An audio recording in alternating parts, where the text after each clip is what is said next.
Thank you very much. Thank you for the introduction. No, I don't need it. And Mr. Vice President and ladies and gentlemen, it's a great pleasure to be here. And somewhat daunting, I must say, to be facing so much creativity and curiosity.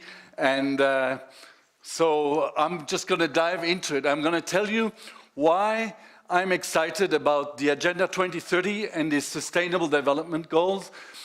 But then I'm also going to tell you what challenges the Sustainable Development Goals are placing to us or are putting to us as an international community, as a development cooperation community, and I believe as researchers.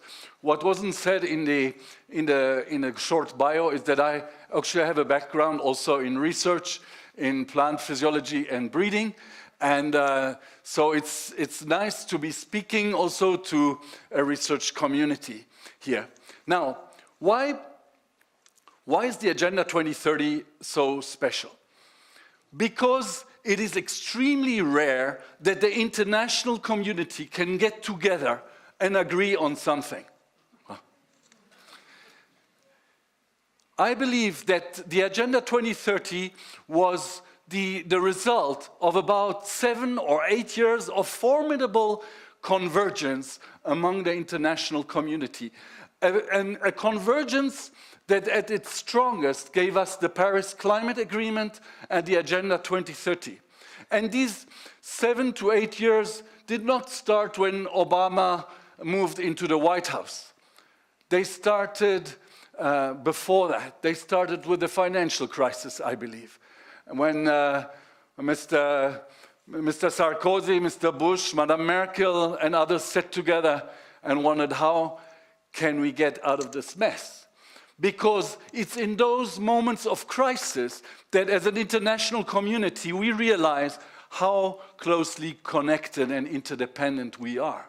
You see, the finance world is one that connects us as a global community and that just reminded us in 2007, 2008, that there's no escaping. We're part of the same global village. Now, that Agenda 2030, I believe, in a way, became that missing, that vision piece of the globalization puzzle. Up to that point, we've been always fighting about what we wanted to get out of globalization. Huh? You had les mondialistes, les altermondialistes, hein? The people who are for globalization, the people who are against it. I think that if we attach ourselves to this shared vision of humanity, then we have something we can work on.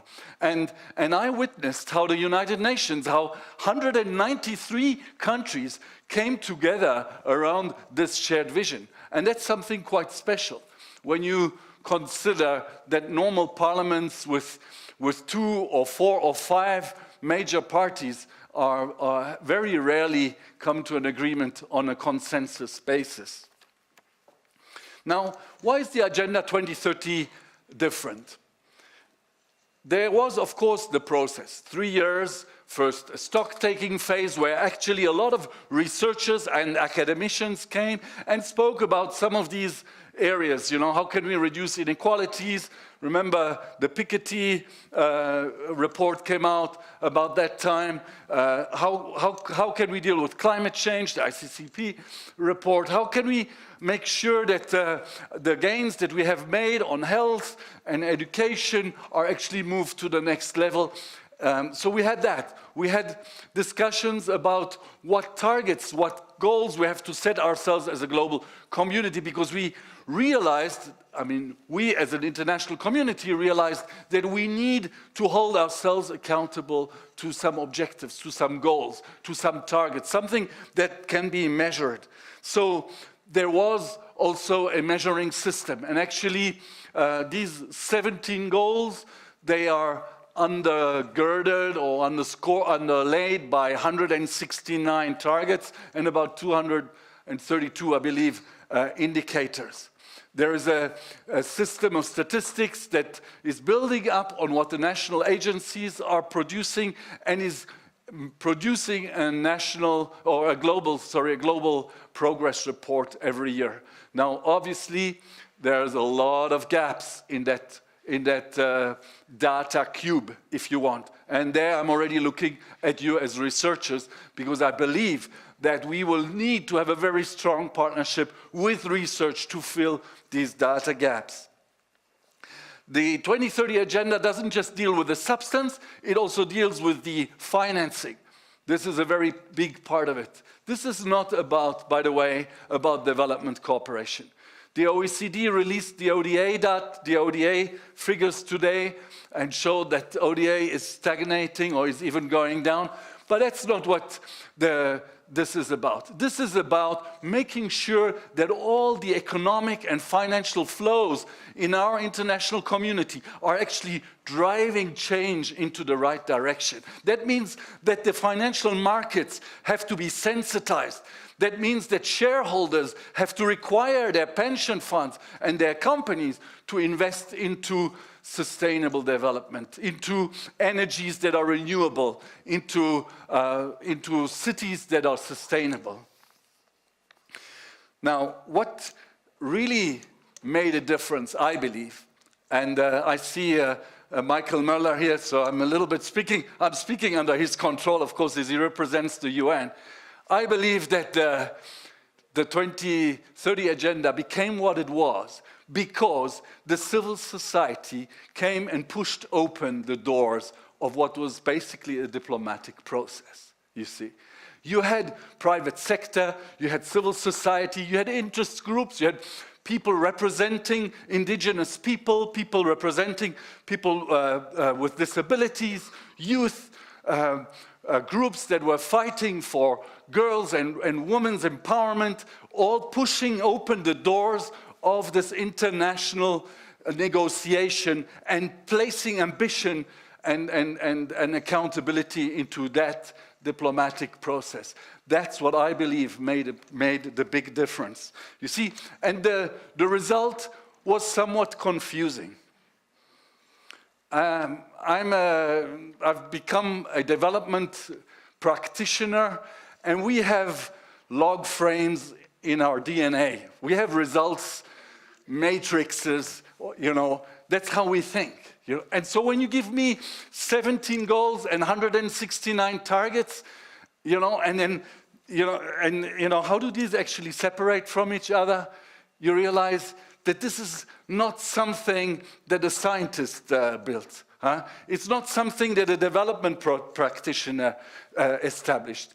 This is something that the global community, bearing in mind the complexities of its challenges and the interconnectedness of these challenges has brought together. That's what makes this agenda different.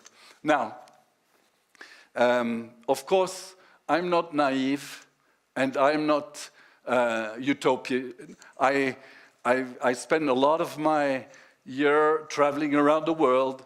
I was last year in Bangladesh, and I salute the ambassador of Bangladesh here with us tonight. I was in Afghanistan, in the Horn of Africa. I travel around the world, and I can see and I can see that we have strong headwinds. And these strong headwinds are not only in the developing world, believe me. The strong headwinds are at home as well. It's nationalism, it's populism, it's short-termism, you know. It's a refusal to think further than the mandate of a politician, etc. This is a big challenge for us. So what do we need? I believe we need to be, all of us, on deck and stay the course.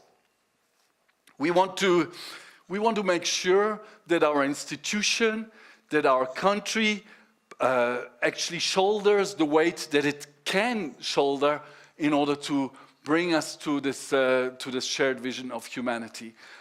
For a country such as Switzerland, I believe, and I'm putting some really tough things forward here, I believe that means, first and foremost, policy coherence. Policy coherence, particularly in those aspects that connect us internationally. I mentioned finance already.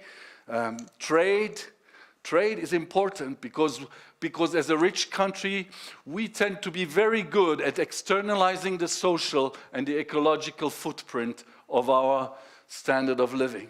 I mean, basically, I can sit here on the side of the lake, sip my coffee, you know, and find how nice and clear the water is, how beautiful life is, and forget about the 140 liters of water that I've just consumed. And so again, I'm looking at you, at the scientific community, to make evident these externalities, these connections, these synergies, these trade-offs between the goals and the targets. The second thing that we need to do, I believe, as Switzerland, is that we need to walk the talk on our humanitarian tradition and our tradition as a peace builder and as a mediator. Thirdly, I believe that we need to shoulder our burden in terms of the public funding that we can provide to international development.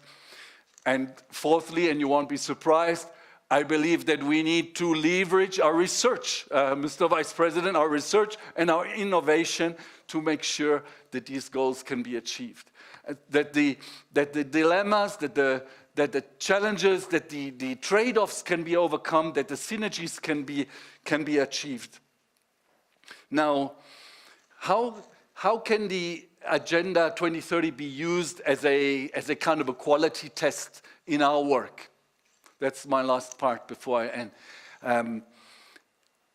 For us as a development cooperation practitioner, but for you as a researcher, I want to just offer a couple of strategic checks that you can, every now and then you can take a time out and you can say, okay, let me just check whether I'm still on track with the 2030 agenda.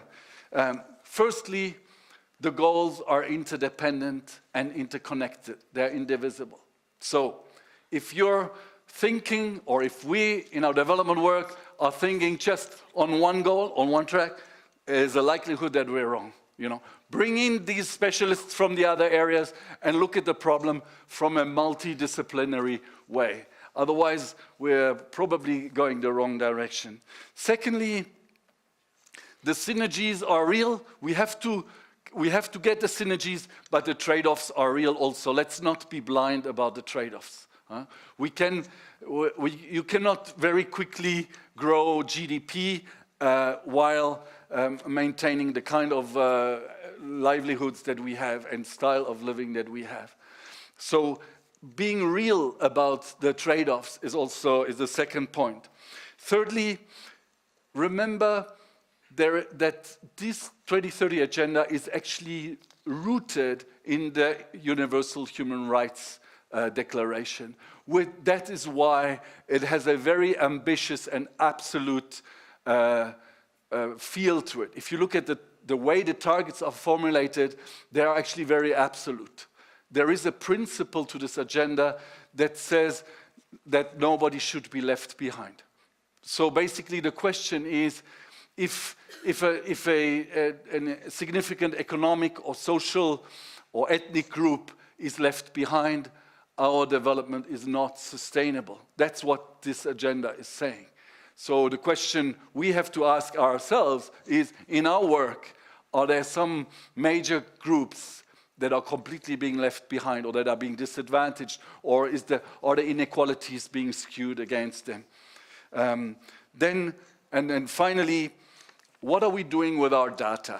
That's my last question, my last test, my last challenge, and I'm asking it to you and I'm asking it to ourselves. What are we doing with our data? Is the data just so that we have more power, more control, more better hand on things? Or is the data being used to strengthen the accountability to the people, to explain things to the people so that people can engage in their own development? Because in the end, this 2030 agenda has to become a social contract between the states, between the service providers, including the universities, and the people.